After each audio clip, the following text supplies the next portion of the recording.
Üçüncü Ciğitlik Doğu Çaylampağa Jönödüm ayır. Aldıda 9-4-10, 9. padişah, 4. genç. Baştap maçı 3 aylampağını gösteri jorgolar Jönödü. Baygeler, Bıştı jorgonun baygesi 4 jorgoga bayge var. Jalpı bayge fondu 320 bin so'm.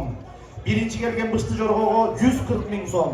İkinci gelgen 90 bin so'm. Üçüncüge 60 bin so'm. Dördüncüge 30 bin so'm.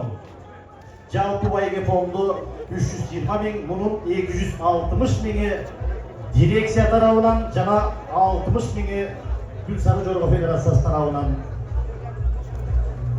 Bale. Utkircan Şamiloviç'in 15. fevrayından beri Gülsarı Jorgo Federasyası'nın prezidenti olarak işlek başladı. Aybek Abduloviç, Aybek Aslanbeykoviç 2 vitsesi var. Altınay İsmailova başlık atçı.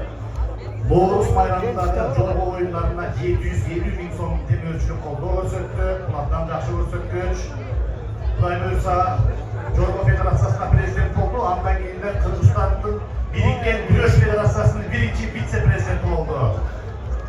Aysayev Utkir Şamiloviç ошондо Kırgızistan'ın bulutluk sportundagы Olimpiadalık sportundagı өнүктүрүүгө салым кошуп атат. Бали.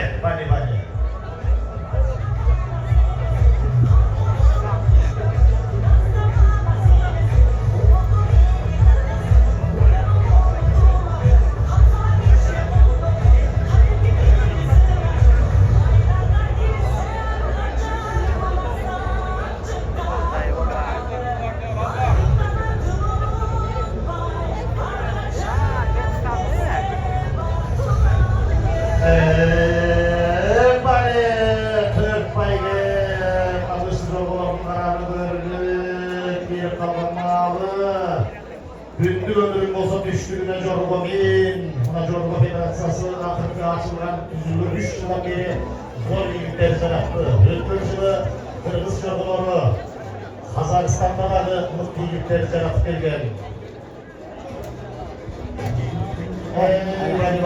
Hadi buna.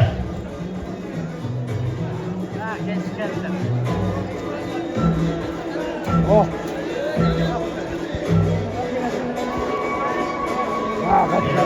Hazır kalsların seçimdeki parlaymalıyız. Birinci yapar. Bu dördüncü genç, Reyna genç. Kalsların seçimine giraydılar. İkinci gelen 10. numaradaki Popik Vater, Talas, Öbürbek Baban'ın tıkı. Üçüncü, 9. numaradaki Padişah, Altınbek Sadıbek tıkı. Dördüncünü Vaykalay'ın aldı.